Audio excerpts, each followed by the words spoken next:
परम पूज्य संत शिरोमणि आचार्य श्री 108 विद्यासागर जी महाराज के परम प्रभावक शिष्य अरहम योग प्रणेता परम पूज्य मुनि श्री 108 प्रणम्य सागर जी महाराज एवं परम पूज्य मुनि श्री 108 चंद्र सागर जी महाराज के मंगल आशीष से अरहम जीव दया भारत संस्कारित और मजबूत जैन समाज के निर्माण हेतु आर्थिक रूप से असमर्थ एवं कठिन परिस्थितियों का सामना कर रहे परिवारों के लिए कर रहा है अद्वितीय सेवा कार्य। आप सभी साधर्मी बंधुओं से अनुरोध है कि आप भी गौ ग्रास औषधि निधि कोष, बेटा बेटी शिक्षा निधि कोष, बेटा बेटी चिकित्सा निधि कोष, व्रती ब्रह्मचारी भैया दीदी निधि कोष और रोजी रोटी निधि कोष में 2500 रूपए प्रति माह या 1000 रूपए प्रति माह के साथ जुड़कर जीव दया और साधर्मी सेवा के इस पुनीत कार्य में अवश्य सहयोग करें। दान राशि नीचे दिए गए बैंक डिटेल्स में भेजकर रसीद के लिए 9717857614 पर अवश्य सूचित करें। अकाउंट नेम ओम अरहम सोशल वेलफेयर फाउंडेशन। संपर्क सूत्र 9717857614 8586984787 9810843757 9810436940। इस कार्यक्रम के पुण्यार्जक हैं प्रणम्य वाणी देवदूत। प्रणम्य गुरु की वाणी पहुँचे घर घर, सम्यक ज्ञान प्रभाव न होवे घर घर। सभी प्रणम्य वाणी देवदूत के पुण्य की बहुत बहुत अनुमोदना। अधिक जानकारी के लिए संपर्क करें। गुरु चरणों में समर्पित गुरु भक्त परिवार USA।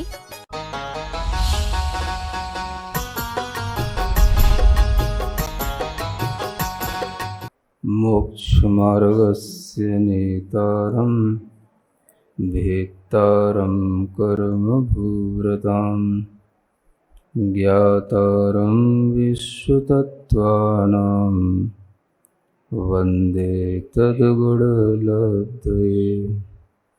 देवादिदेव आदिम तीर्थंकर श्री ऋषभनाथ भगवान की, वर्तमान शासन नायक श्री वर्धमान महावीर भगवान की, परम पूज्य आचार्य गुरुवर श्री विद्यासागर जी महाराज जी की।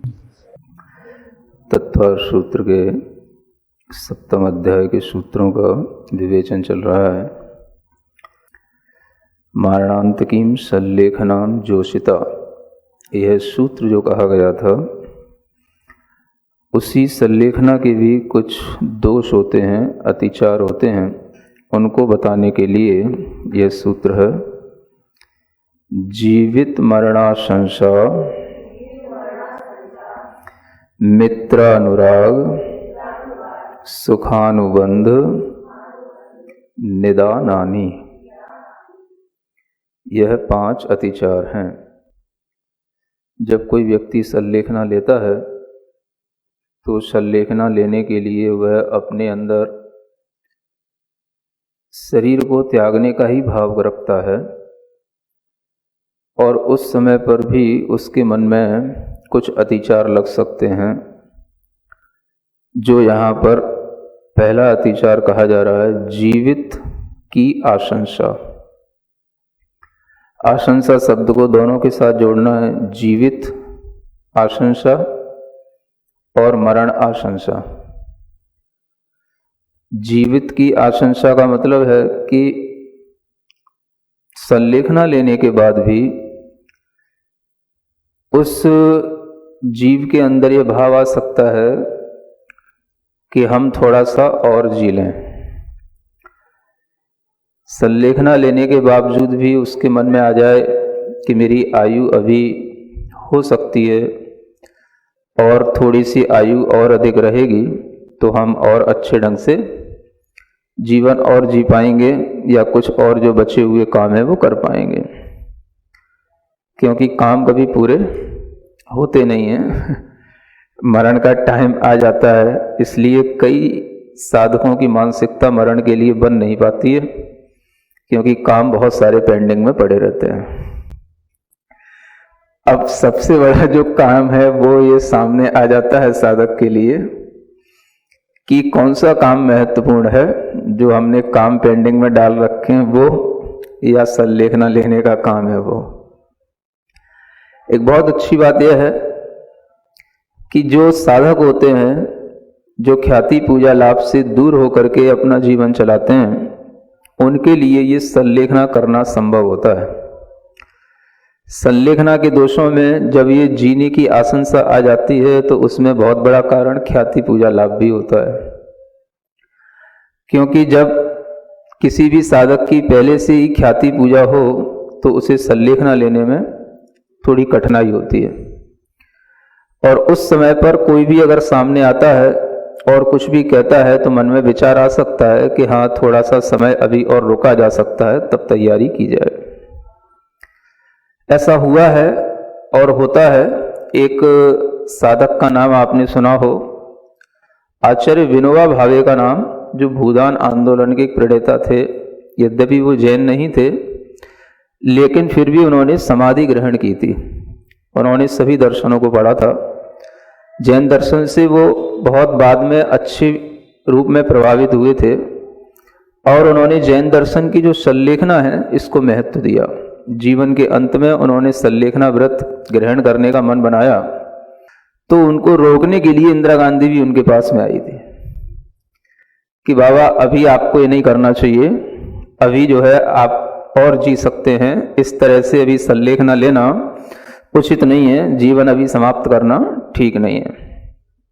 आप समझे कि उस समय पर उन्होंने कहा कि अब मेरे और भगवान के बीच में कोई तीसरा नहीं आएगा। ये शब्द थे उनके, जो उन्होंने इंदिरा गांधी से कहे।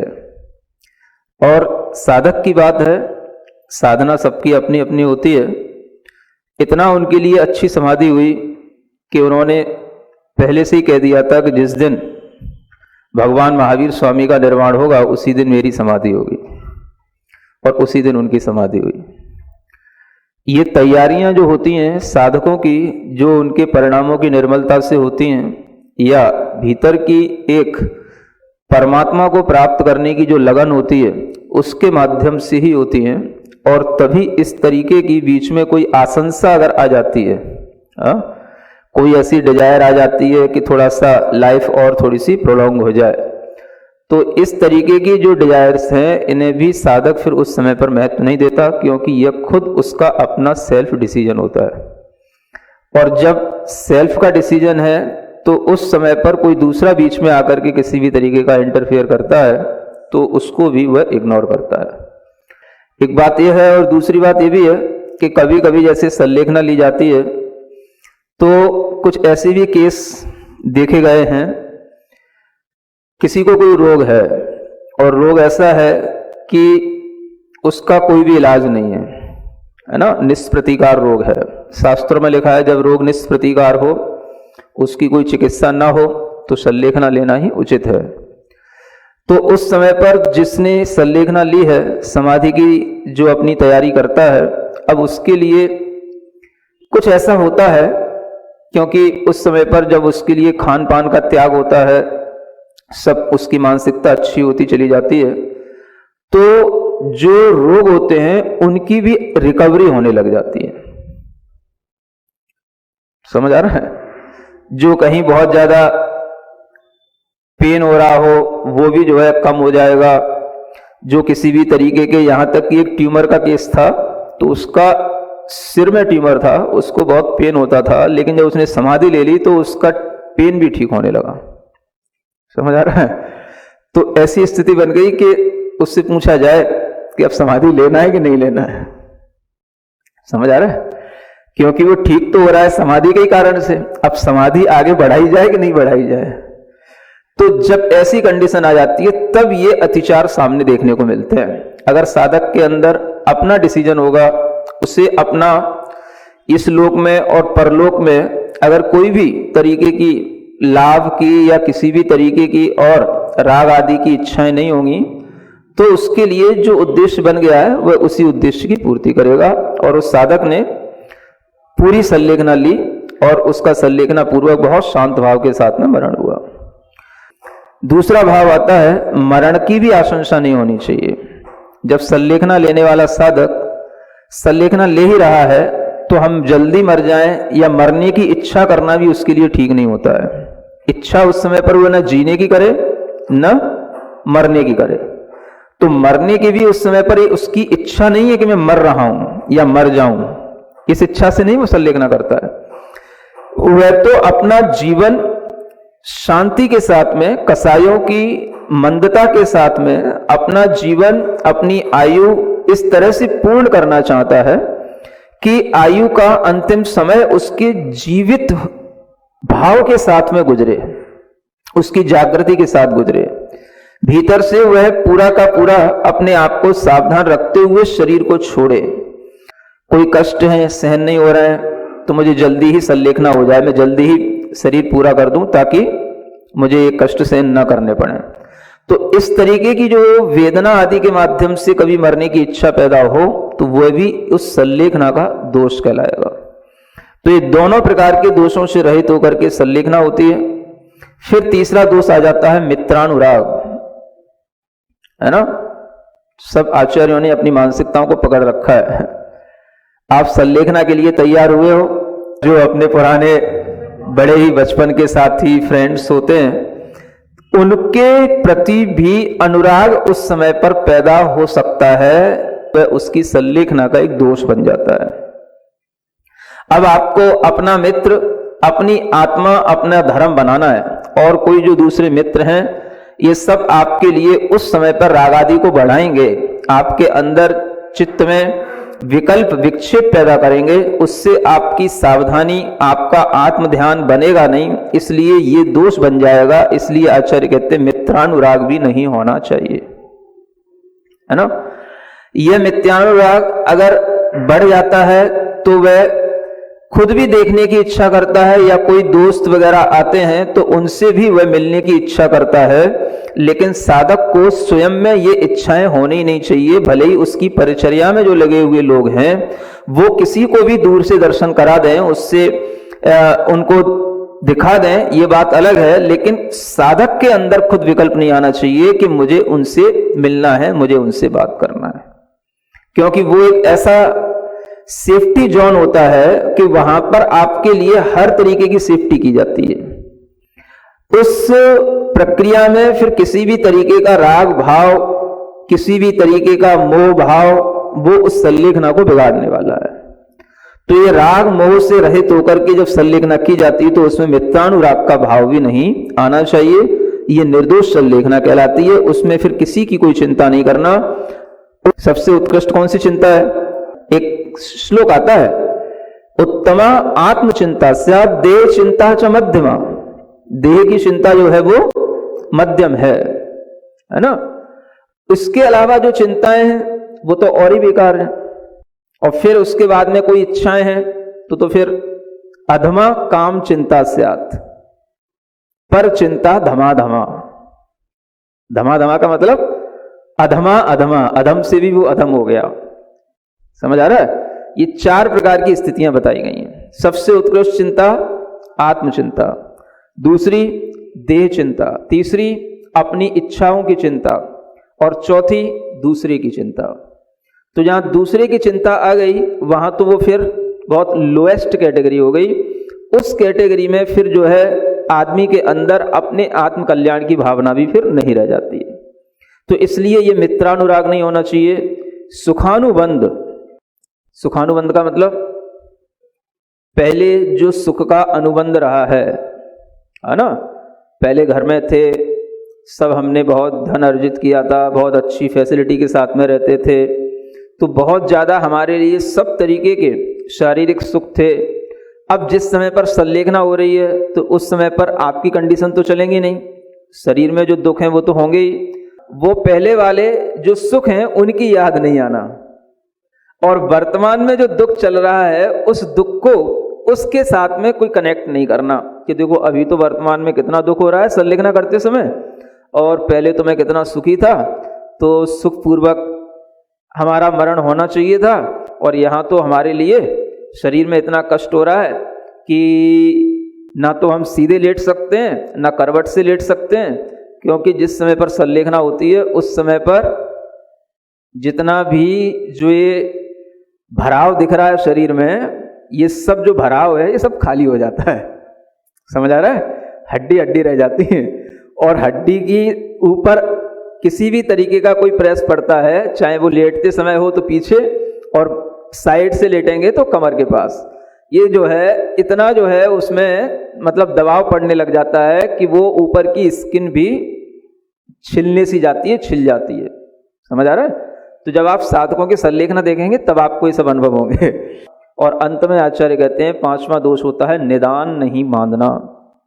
संलेखना करते समय किसी भी तरीके की भविष्य में हमें अन्य किन्हीं राजाओं की विभूतियाँ मिलें, मैं विद्याधर बनूं, या मैं स्वर्ग का इंद्र बनूं, या मैं चक्रवर्ती बनूं, या मेरे पुण्य से मुझे बहुत सारी विद्याओं की सिद्धि हो जाए, देवियों की सिद्धि हो जाए, मैं बहुत प्रभावशाली व्यक्ति बनूं आगे चल करके, इस तरीके का कोई भी भोगाकांक्षा का भाव आता है तो वह निदान बंद कहलाता है। कुछ नहीं, उत्तमा आत्मचिंता से आप बस। इसके अलावा अगर आप कहीं हटे तो संलेखना बिगड़ी, और ये सब निदान आदि के माध्यम से जो दोष लगेंगे तो वह उस संलेखना को निरतिचार नहीं बनाने देंगे, वह उस संलेखना में दोष आ जाएगा तो वो संलेखना का एक दोष फिर आपके लिए जो तपस्या की है उसका पूर्ण फल उसके माध्यम से नहीं मिलेगा। तो ये 5 प्रकार के दोषों को छोड़ करके संलेखना धारण की जाती है, इसलिए इन दोषों को त्याग करने का भाव इस सूत्र के पढ़ने से आता है। अब अंत में एक प्रकरण आ रहा है, दान का प्रकरण। कौन सा? श्रावक के लिए अनेक प्रकार के व्रतों को धारण करना हुआ, व्रती बन गया। जब श्रावक भी व्रती बन गया तो वह श्रावक एक क्रिया अवश्य करता है जिसका नाम है दान। और उस दान की क्रिया में इसलिए यहां पर मुख्यता दी गई है क्योंकि वह स्वयं भी एक पात्र बन जाता है और वह दूसरे भी पात्र हैं उनका भी वह बहुमान करना सीख जाता है, क्योंकि उसके माध्यम से ही उसको पात्रता मिली है। इसलिए दान की प्रक्रिया से यहाँ पर यह बताया जा रहा है कि जो हमारे अंदर पुण्य का आश्रव होता था वह पुण्य का आश्रव पाप की निर्जरा, पाप का संबर, ये दान धर्म के माध्यम से भी होता है। इसलिए यहाँ पर अंत में दान का प्रकरण सामने आ रहा है। तो दान की परिभाषा यहाँ पर दी गई है, अनुग्रहार्थम स्वस्यातिसर्गो दानम, कि जो हम दान करते हैं वो वह अनुग्रह के लिए हो। अनुग्रह माने दूसरों पर उपकार करने के लिए हो, दूसरों का भला करने के लिए हो। और वह अनुग्रह में केवल दूसरों का भला नहीं होता, अगर वह दान अच्छा होगा तो उसमें स्व का भी भला होगा।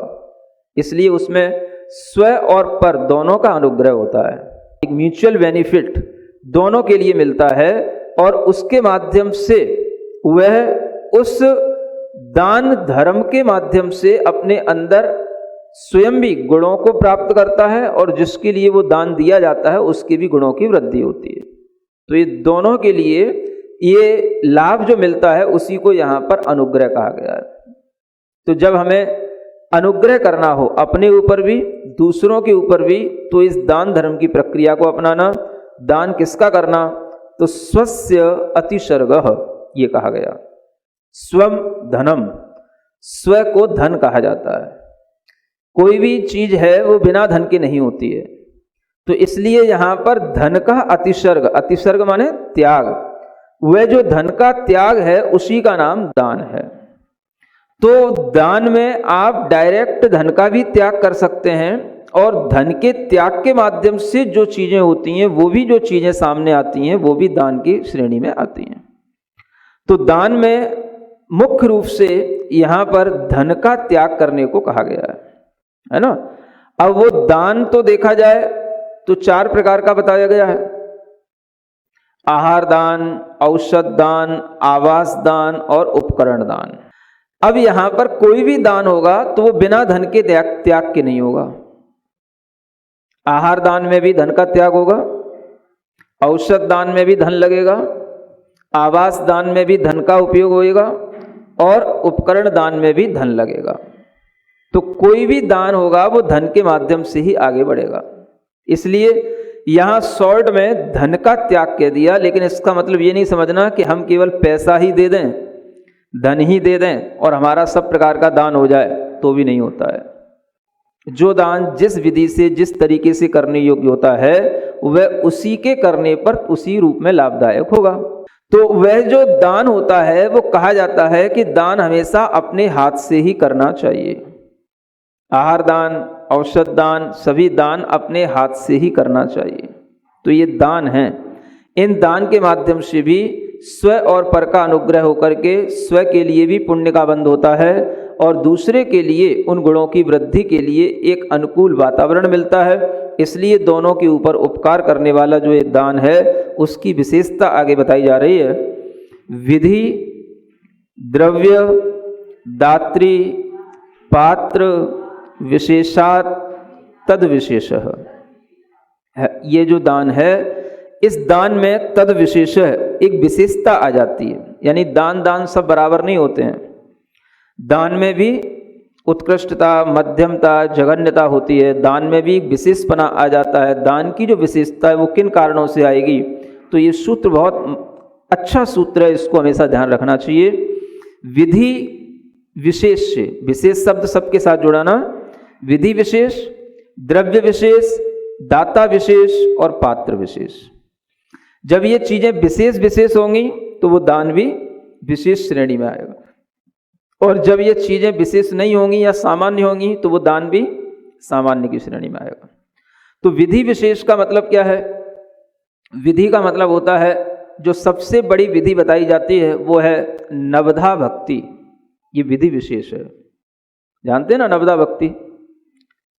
9 प्रकार की भक्ति पूर्वक जो दान दिया जाता है वह नवधा भक्ति रूप आहार की विधि विशेष कहलाती है, और उस विधि विशेष से दिया गया दान भी बहुत ज़्यादा पुण्य को देने वाला होता है, क्योंकि 9 प्रकार की भक्ति को 9 प्रकार का पुण्य कहा गया है।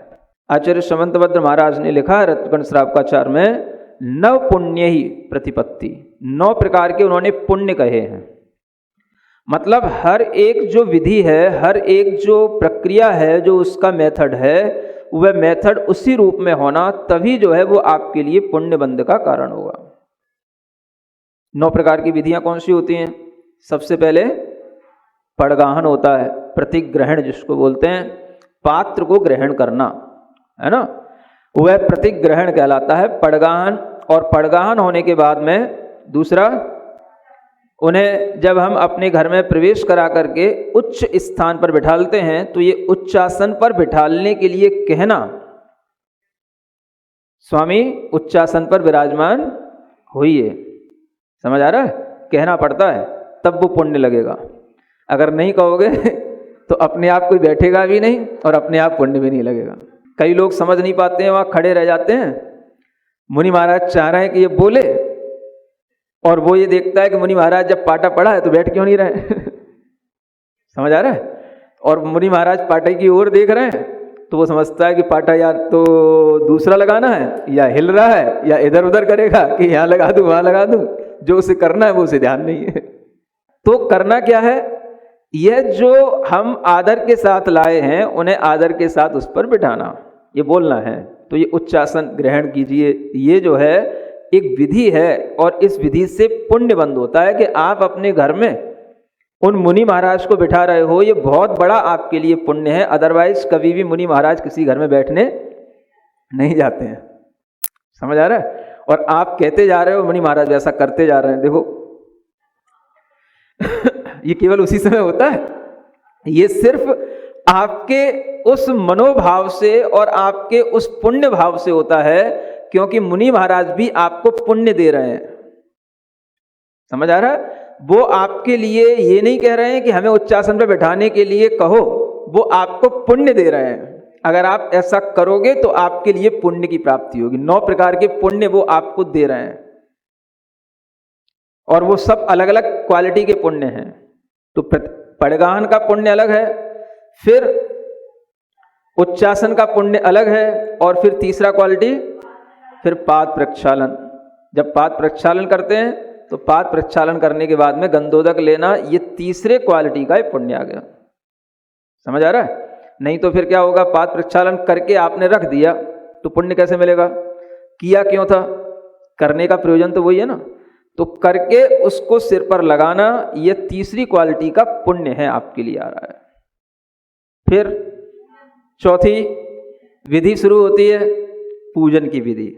पूजन होने के बाद में भी जो अष्टद्रव्य से आपने पूजन की, उसके बावजूद भी पूजन के बाद प्रणाम करना, ये एक अलग से भक्ति है। नमोस्तु करना माने प्रणाम करना, है ना। पूजन के बाद भी नमोस्तु बोलना। कई लोगों को पूजन कर ली और नमोस्तु नहीं बोलते हैं। और फिर उसके बाद में मन शुद्धि, वचन शुद्धि, काय शुद्धि, एक एक शुद्धि बना करके रखना। ये एक एक पुण्य है बड़े बड़े। हमारा मन शुद्ध है माने हम आपको शुद्ध मन के साथ में आहार देंगे भगवान। हम आपके लिए जो वचन बोल रहे हैं उनमें कोई छल कपट नहीं है, बिल्कुल शुद्ध वचन बोल रहा हूँ। जो भी मेरे पास में शरीर है वह उसकी मैंने पूरी शुद्धि करके रखी है, उसमें किसी भी प्रकार का कोई छल कपट नहीं है। और जो मेरे लिए बन पड़ा वो मैंने जो आहार बनाया है, जो मेरे सामने आहार है वो भी पूरा शुद्ध है। वह आहार की शुद्धि भी बोलना ये अपने आप में एक एक पुण्य है। और अंत में आहार जल शुद्धि, तो ये 9 पुण्य हो जाते हैं। ये 9 पुण्यों के साथ दी गई जो आहार की प्रक्रिया है, की गई आहार की प्रक्रिया है, इससे जो पुण्य लगता है इसी को विधि विशेष कहा जाता है। तो जो मैनर्स ऑफ डोनर है उसी का नाम यहाँ पर विधि विशेष है ना। कि अगर किसी के अंदर इस तरीके की विधि विशेष उसे पता रहेगी तो ही उसके लिए यह 9 प्रकार के पुण्य उसके लिए लगेंगे। और इन्हीं पुण्य के फलों से हमें अनेक तरीके के जो हमारे ऊपर उपकार हो गए वो उस पात्र के माध्यम से हो गए। तो हमें पता होना चाहिए कि दान देने में एक तरफा व्यवहार नहीं है। दान हम केवल पात्र को नहीं दे रहे हैं, पात्र हमें बहुत कुछ दे रहा है। ये बात अलग है कि आपका कुछ दिख रहा है, उसका जो है वो अदृश्य है। समझ आ रहा है? वह आपके लिए दिखने में तब आएगा जब आपके अंदर श्रद्धा की आंख होगी तो वो दिखेगा। श्रद्धा की आंखों से देखो पत्थर में भगवान दिखे। ऐसे ही श्रद्धा की आंखों से आपको ये दान में पुण्य दिखाई देगा। इसके आगे आचार्य कहते हैं द्रव्य विशेष से भी पात्र के लिए दान देने पर दान में विशेषता आ जाती है।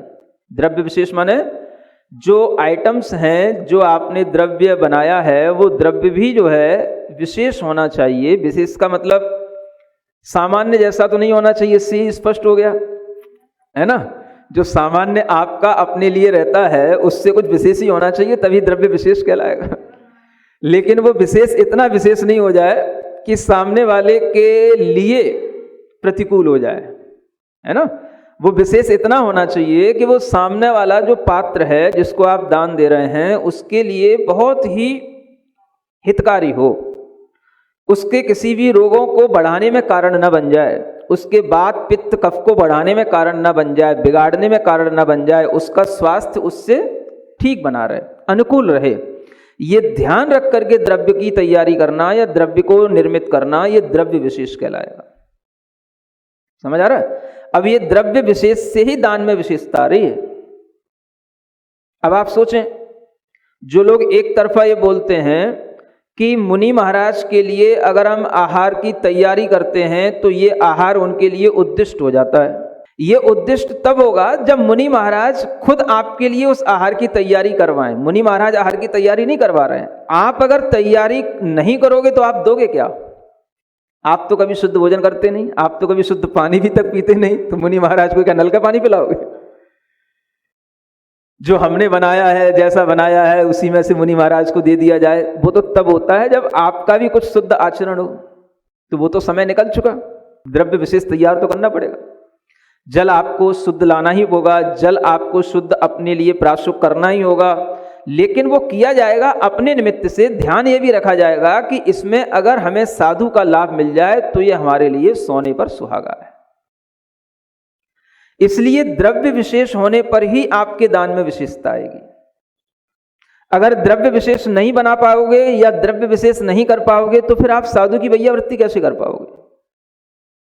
ठंड का समय है, मान लो साधु मान लो रोगी है और आपने उसको अपने ही जैसा ठंडा ठंडा पानी पिला दिया, क्या करोगे आप? उसके रोग को बढ़ाओगे? द्रव्य विशेष आप ध्यान रखोगे तो आपको पता होगा कि साधु के लिए देने योग्य पानी प्राशुक होना चाहिए, गर्म होना चाहिए, और वह गर्म पानी उनकी प्रकृति के अनुकूल होता है। अगर हम इस तरीके से द्रव्य विशेष नहीं रखेंगे तो दान विशेष कैसे होगा? तो जो लोग एकांततः ऐसा बोलते हैं उन्हें अभी पूरा धर्म का कोई ज्ञान नहीं होता है। इतना जरूर है कि वो द्रव्य विशेष का मतलब ये नहीं है कि जैसे आप अपने घर में अतिथि आते हैं तो बहुत तरीके के व्यंजन बनाते हैं, ये द्रव्य विशेष नहीं। वो द्रव्य विशेष जो उनकी प्रकृति के अनुकूल हो, स्वाध्याय करने में, ध्यान करने में, उनके लिए समितियों का पालन करने में, वह रोग का कारण अगर नहीं बनेगा तो वह सब चीजें निर्विघ्न रूप से होंगी।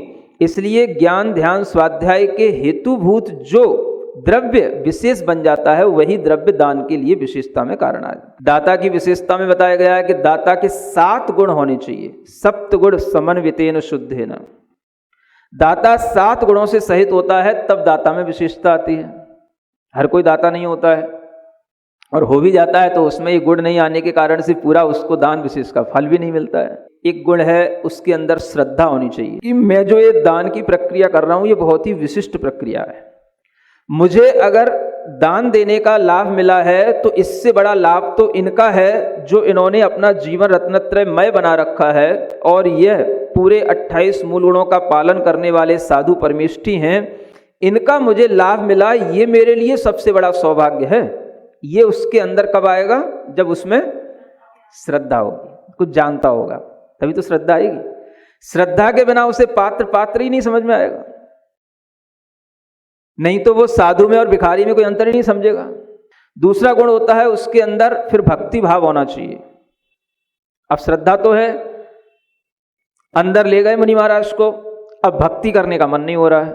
लोग जो है कुछ और मान्यता रखते हैं तो वो किसी के कहने से आहार इत्यादि की प्रक्रिया शुरू तो कर लेते हैं। तो जिनको मान लो मुनि महाराज से गिलानी ही समझ लो कि उन्हें मुनि महाराज को मानना नहीं या गिलानी है, तो वो जो है घर में महाराज आ गए, किसी के कहने से उन्होंने कपड़े चेंज कर लिए, पड़गान कर लिया, और जब पूजन का टाइम आता है तो अलग खड़े हो जाते हैं। पात्र क्षालन का टाइम आएगा तो अलग खड़े हो जाएंगे। समझ आ रहा है? तो मतलब क्या है? भक्ति नहीं है। श्रद्धा अगर होगी तो भक्ति भी आएगी। तो इसका मतलब ये भी हो गया कि श्रद्धा भी ठीक नहीं है, इसलिए भक्ति भी नहीं है। अगर भक्ति नहीं होगी तो आपके लिए वह 20 मिनट, आधा घंटा या पौन घंटा खड़ा रहना भी आपके लिए कठिन हो जाएगा, और भक्ति होगी तो आपको कुछ पता नहीं पड़ेगा। तीसरा गुण क्या है? शक्ति। शक्ति का मतलब दाता में दान देने की शक्ति होना चाहिए, मतलब कि वह दान देने के अनुकूल उसके पास में जो भी, जैसे धन का त्याग तो करना पड़ेगा, तो वो जो अपने धन के त्याग के साथ में उस शक्ति के साथ में अगर होगा तो ही उसका वह दान कहलाएगा, है ना। नहीं तो वो क्या करेगा कि वह दूसरों से कुछ कहेगा, दूसरों से कुछ मांगेगा, दूसरों के माध्यम से कुछ करेगा, तो वह उसकी शक्ति की कमी के कारण से वह दान का फल उसको नहीं मिलेगा। तो जितनी शक्ति है उस शक्ति के अनुसार वह दान देता है, इसलिए वो यथाशक्ति दान कहलाता है। तो इसमें शक्ति वाला गुण भी होना चाहिए और शक्ति को छिपाना भी नहीं चाहिए। फिर एक गुण होता है दाता का निर्लोभता, यानी वह दान दे रहा है और दान देते समय भी कहीं ऐसा ना हो कि उसके हाथ कप रहे हो, हम कोई चीज छोड़ नहीं पा रहे हैं। दान देने के लिए अपने अंदर निर्लोभ भाव होना चाहिए, तभी वो दान में आपके लिए भाव आएगा कि यह जो हमारा धन है या वस्तु है इसका सदुपयोग हो रहा है। विज्ञान, ये 5वां गुण है कि उसके अंदर विशेष ज्ञान होना चाहिए दान की प्रक्रिया का। कौन सी ऋतु चल रही है, किस तरीके का पात्र के लिए कोई स्वास्थ्य है या उसकी आयु किस तरीके की है, सबके लिए एक जैसा दान देने पर भी दान में विशेषता नहीं आती। बूढ़े को बूढ़े जैसा आहार देना पड़ेगा, जवान को जवान जैसा आहार देना पड़ेगा। जवान वाले को बूढ़े वाला आहार खिला दोगे तो वो कुछ नहीं कर पाएगा, और बूढ़े को जवान वाला आहार करा दोगे तो वो परेशान हो जाएगा। समझ आ रहा है ना। रोगी को रोगी जैसा आहार होना चाहिए, जो पढ़ने लिखने वाले विशेष दिमागी मेहनत करने वाले उनके लिए उन जैसा आहार होना चाहिए। तो ये सब चीजें विशेषता वाली चीजें हैं। आर्ट ऑफ डोनेटिंग, तो ये विज्ञान गुण सबको सीखना भी चाहिए और इसका अच्छे ढंग से ध्यान रख करके ही दान देना चाहिए। तो ये 5 गुण हो गए। श्रावक के अंदर कौन सा भाव होता है? दया का भाव। ऐसा नहीं हो कि श्रावक दान तो दे रहा है लेकिन उसके अंदर कोई भी दया भाव, यानी दया भाव कब काम आएगा? वह श्रावक किसी भी तरीके से मुनि महाराज को लेकर के आया, श्रावक ने घर में महाराज को बिठाया, अनेक प्रकार के जीव जंतु होते हैं, वह उनको कुचल करके काम कर रहा है या उनको बचा करके काम कर रहा है, ये देख करके ही पता पड़ता है कि इसके अंदर दया भाव है कि नहीं। समझ आ रहा है? तो जीव जंतुओं की रक्षा करते हुए दया भाव के साथ ही, और वैसे भी देखा जाए तो दान में दया भाव आता ही है, क्योंकि अनुकंपा भाव पहले भी बताया जा चुका है, भूत वृत्त्यानुकंपा दान है ना, सराग संयम के उस भाव में बताया जा चुका है। तो अनुकंपा भाव के साथ में ही वो दान देगा। अनुकंपा भाव दया भाव होने पर ही उसे लगेगा कि ये दान इनके लिए कितना महत्वपूर्ण है और हमारे लिए कितना महत्वपूर्ण है। तो ये दया भाव उसके अंदर होना चाहिए। इसी दया भाव के कारण से वो अहिंसात्मक भोजन की तैयारी करेगा। तो होता है क्षमा भाव। क्षमा भाव इस सेंस में कि उससे जो है दान देते समय किसी भी तरीके का क्रोध नहीं आना चाहिए। दान देते समय पर भी अनेक तरीके की कुछ विसंगतियां बन जाती हैं, जिसके माध्यम से वह किसी पर चिल्ला सकता है, किसी पर गुस्सा कर सकता है, किसी छोटी सी बात पर नाराज हो सकता है। ये सब चीजें उस समय पर ना हो, इसलिए उसके अंदर एक क्षमा भाव भी होना चाहिए। ये 7 दाता के जब गुण होंगे तब तो वो दाता परफेक्ट डोनर कहलाएगा। और फिर जो है पात्र विशेष। पात्र में 3 प्रकार के पात्र बताए जाते हैं। जो उत्तम पात्र होते हैं वो महाव्रती साधु होते हैं, मध्यम पात्र होते हैं वो पंचम गुणस्थान वाले देशव्रती श्रावक होते हैं, और जो जगन्य पात्र होते हैं वो केवल अविरत सम्यक दृष्टि हैं, जो आपके अपने साधर्मी भाई हैं। तो इस तरह से 3 प्रकार के पात्रों से भी उस दान में विशेषता आ जाती है। श्रावक देने वाला दाता यदि मिथ्या दृष्टि है तो भी उसके लिए भोग भूमि का फल मिलता है। इसके लिए उत्तम पात्र मिला है तो उत्तम पात्र के फल से उसको उत्कृष्ट भोग भूमि मिलती है, मध्यम पात्र के फल से मध्यम भोग भूमि मिलती है, और जगन्य पात्र को दिए गए दान के फल से उसको जगन्य भोग भी मिलेगी। अगर वो दाता सम्यक दृष्टि है तो नियम से उस स्वर्ग के बाद में भी वो मोक्ष फल को प्राप्त करेगा। जैसे राजा श्रेयांश का जीव जिसने पहले 10 भाव पहले दान दिया था, तब उस दान के फल से उन्हें इस तरीके से गणधर परमेष्टि बनकर के केवल ज्ञान प्राप्त होकर के मोक्ष की प्राप्ति हुई। ये सब जो विशेषताएं आती हैं, ये विशेषताएं हमें ध्यान में रख करके ही दान देना चाहिए। कि जो विधि विशेष बताई गई है उस विधि विशेष में ध्यान लेना चाहिए कि विधि सबकी एक जैसी नहीं होती है। तो जो नवदा भक्ति है, जो विशेष पुण्य वाली चीज है, वो विशेष पात्र के साथ ही होती है। वो सिर्फ और सिर्फ मुनि महाराज के साथ होती है, तभी जाकर के उस नवदा भक्ति की विशेषता होती है। अन्य जैसे ही पात्रों में मध्यमपना आएगा, उनकी भक्तियों में भी आवश्यकता के अनुसार कमी आ जाएगी। सिरिजिणवाणी जग कल्याणी जग जन मदतम मोहरी जनमण हारी गढ़हर हारी जम जरा भव रोग हरि तिथ्य राणम दिव्य झुणिम जो पड़ई सुणई मय्ये धारई राणम सौख मणंतम धर्य सासद मोक्ष पदम पावई सासद मोक्ष पदम पावई।